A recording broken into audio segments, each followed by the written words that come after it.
আসসালামু আলাইকুম। আজ আমি আপনাদের দেখাবো কিভাবে গোল গাউন কাটিং করতে হয়। তার জন্য প্রথমে দেখুন আমরা একটা লম্বা মাপ নিচ্ছি। তো আমাদের যা ঝুল হবে সেই পরিমাণ আমরা একটা মাপ নিয়ে কাপড়টা কিন্তু ২টা ভাঁজ দিচ্ছি। আপনারা দেখুন আমি যেভাবে করে একটু একটু করে নিয়ে ভাঁজ করছি ঠিক এইভাবে করে একটা ভাঁজ দিয়ে নেবেন। এরপরে দেখুন এর উপরে আমাদের যে কাপড়টা রয়েছে কোনাকুনি করে একটা ভাঁজ দিতে হবে। এভাবে করে ভাঁজটা দিয়ে নিয়ে তারপরে কিন্তু আমাদের কাটিং করতে হবে। তো প্রথমেই কিন্তু আমরা মাজার মাপটা নিয়ে যে আমাদের মাজার মাপটা হয় সেই মাপ অনুযায়ী একটা দাগ দিয়ে নিচ্ছি। ঠিক মাজা বরাবরই কিন্তু মাপটা নেবেন। এরপরে দেখুন মাঝখানে 1/2 ইঞ্চি পরিমাণ নিয়ে দুই দিকে রাউন্ড করে দিচ্ছি। এখানে 1/2 ইঞ্চি নেওয়ার কারণ হলো এখানে মাজাটা কিন্তু খুব সুন্দর সেটিং হবে এবং নিচের দিকে কোনো ঝুলে থাকবে না।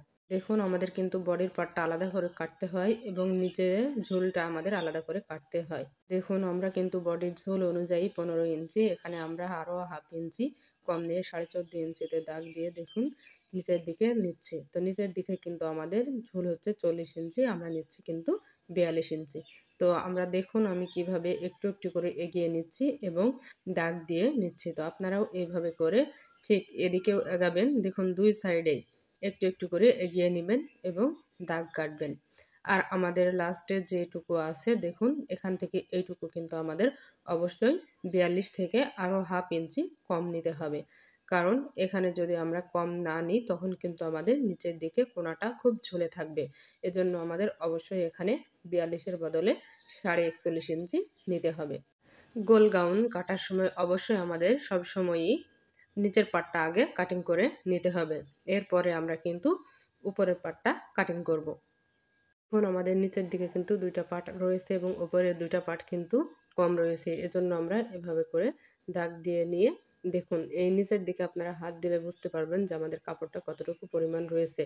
সেই অনুযায়ী এভাবে করে আমরা কাটিং করে নিচ্ছি। তো এর মাপে কিন্তু আমরা আরও একটা পার্ট কাটিং করে নিচ্ছি।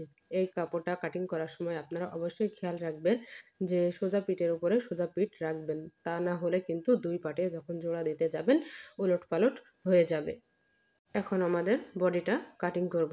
তো বডি কাটিং করার জন্য দেখুন বডির মাপ অনুযায়ী এখানে আমরা কাপড়টা নিয়ে নিয়েছি। এতে আমাদের কিন্তু অনেক সুবিধা হবে যে কাপড়টা কিন্তু কম বেশি থাকবে না।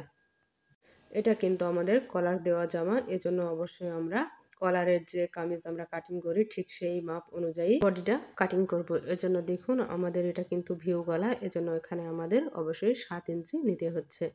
কারণ ভিউ গলার ক্ষেত্রে কিন্তু মাঝ থেকে নিচের দিকে কিন্তু একটু চিকন মতো হয়, সরু হয়। এজন্যই আমাদের এখানে 7 ইঞ্চি নিতে হলো। আর আমরা ঝুল নিচ্ছি দেখুন আমাদের ছিল 15 ইঞ্চি, আমরা 1 ইঞ্চি বেশি নিয়ে 16 ইঞ্চি নিচ্ছি। আর বাকিগুলো যেভাবে আমরা কামিজ কাটিং করি ঠিক সেইভাবে মাপ নিয়ে কাটিং করতে হবে। তো দেখুন এখানে আমরা কিন্তু যে 1/2 ইঞ্চি উপরের দিকে বেশি নিচ্ছি, বেশি নিয়ে দাগ দিয়ে দিচ্ছি। এখানে আরও 1/2 ইঞ্চি কম নেওয়ার কারণ হলো নিচের দিকের যেন কোনোটা ঝুলে না থাকে, এজন্য আমরা এখানে 1/2 ইঞ্চি কম নিলাম। বাকিটা কিন্তু কামিজের মতো করেই নিয়েছি, এভাবেই কাটিং করে নিচ্ছি। এখন দেখুন মাঝের কাপড়টা তুলে নিচ্ছি, ওটা কিন্তু আমাদের পিছন পার্ট। আর এই যে সামনের পার্টের কাপড়টা আমরা সমান করে দিয়ে আবারও এখানে আমরা গলাটা কাটিং করে নিচ্ছি। তো দেখুন খুব সহজেই কিন্তু আমাদের কাটিং হয়ে গেল। এখন আমরা বগলের মাপ অনুযায়ী কিন্তু হাতাটা কাটিং করে নিব। তো দেখুন আমরা কিন্তু এখানে মাইক হাতা কাটিং করব। এজন্য আমরা লম্বাটা নিচ্ছি 11 ইঞ্চি আর 3 ইঞ্চি ডাউন করে দিচ্ছি এবং এখানে আমাদের কাঁধ থেকে পুট পর্যন্ত যে মাপটা হয়েছে সে পর্যন্ত দিয়ে কাটিং করে নিচ্ছি। মাইক হাতা করার জন্য দেখুন আমাদের কাঁধ থেকে কোণী পর্যন্ত একটা মাপ নিয়ে সে পর্যন্ত কাটিং করতে হয়।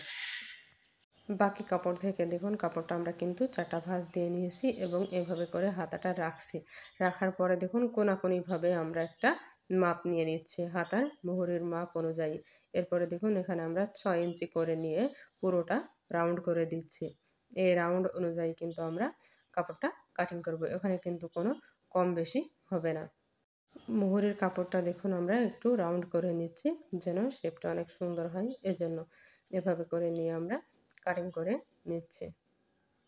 আর আমাদের পাশে দেখুন যে জোড়ার মুখটা রয়েছে সেই জোড়ার মুখটাও আমরা কাটিং করে দিচ্ছি। আমরা কিন্তু গোলভাবে লাগাবো না। দেখুন এখানে আমাদের বাড়তি কাপড় থেকে 2টা ফিতা বের করব। তো আমাদের বড়দের ফিতা তৈরি করার জন্য আমরা ঝোল নেব 17 ইঞ্চি মানে লম্বাটা, এবং পাশে নেব আমরা 2.5 ইঞ্চি করে। এতেই কিন্তু আমাদের ফিতাটা সুন্দর মতো তৈরি হয়ে যাবে। আর বাকি কাপড় থেকে আমরা সামনের গলা এবং পিছনের যে হাফ গলাটা তৈরি করব, তার জন্য আমরা কাপড়টা কাটিং করে নিচ্ছি। আজকে এ পর্যন্ত। ভিডিওটি ভালো লাগলে চ্যানেলটি সাবস্ক্রাইব করে পাশে থাকা অল বাটনে ক্লিক করবেন, যেন প্রতিটি নতুন ভিডিও নোটিফিকেশন সঙ্গে সঙ্গে পেয়ে যান। ভিডিওটি দেখার জন্য ধন্যবাদ। আল্লাহ হাফেজ।